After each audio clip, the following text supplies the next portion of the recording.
and welcome to day 14 of Find Your Flow. Today we're going to look at two different poses. We're going to look at a high crescent lunge, and we're going to look at a pose called Virabhadrasana A, which is also known as a warrior one pose or even a warrior A pose. We're going to enter these from downward facing dogs. If you need a review of downward facing dog, please check back to the prior video that we covered all the variations and the modifications, including the breakdown. So from downward facing dog, fingers spread nice and wide, heels reaching down, hips are reaching up and back. We're going to step our right foot forward between our hands. Now you can enter this from either a 3-leg dog, if that is one of your downward facing dog variations, or if that's a little bit too challenging right now, you can place your right foot as forward as you can and then just literally pick it up and get it there. So you have this nice wide stance between your feet. We're going to stay on the ball of the back foot, and the forward foot we're really going to press down nice and evenly through all four corners of our feet.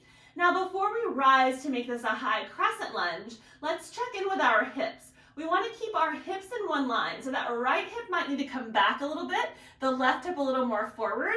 See if we can sink our hips down a little bit more and try to keep the right knee stacked over the right ankle, and also, like our previous poses, trying to keep the knee out in line with the middle toe. Not so that we don't abduct or adduct our leg too much. We have our knee and our toes in one line and our knee stacked over our ankle. So feeling really strong and grounded through the bottom part of the body, the left glutes turned on, whatever that back leg is, those glutes turned on.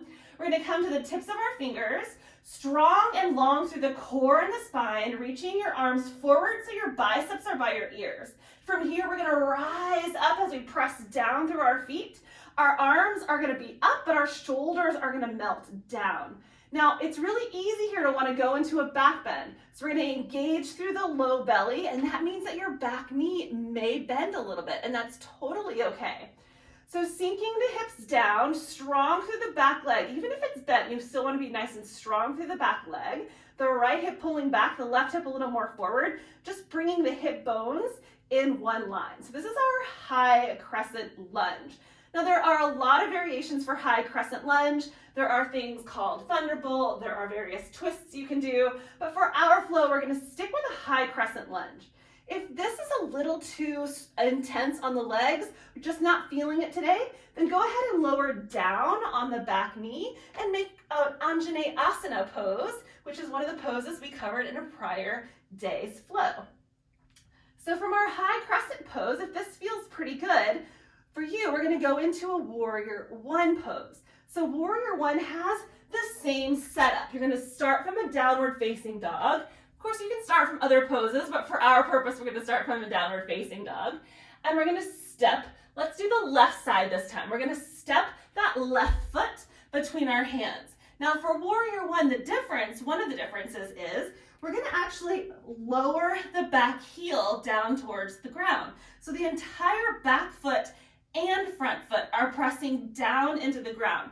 Really important that back foot, make sure that you're even pressing down the outside edge of that foot. Sometimes the foot wants to roll in.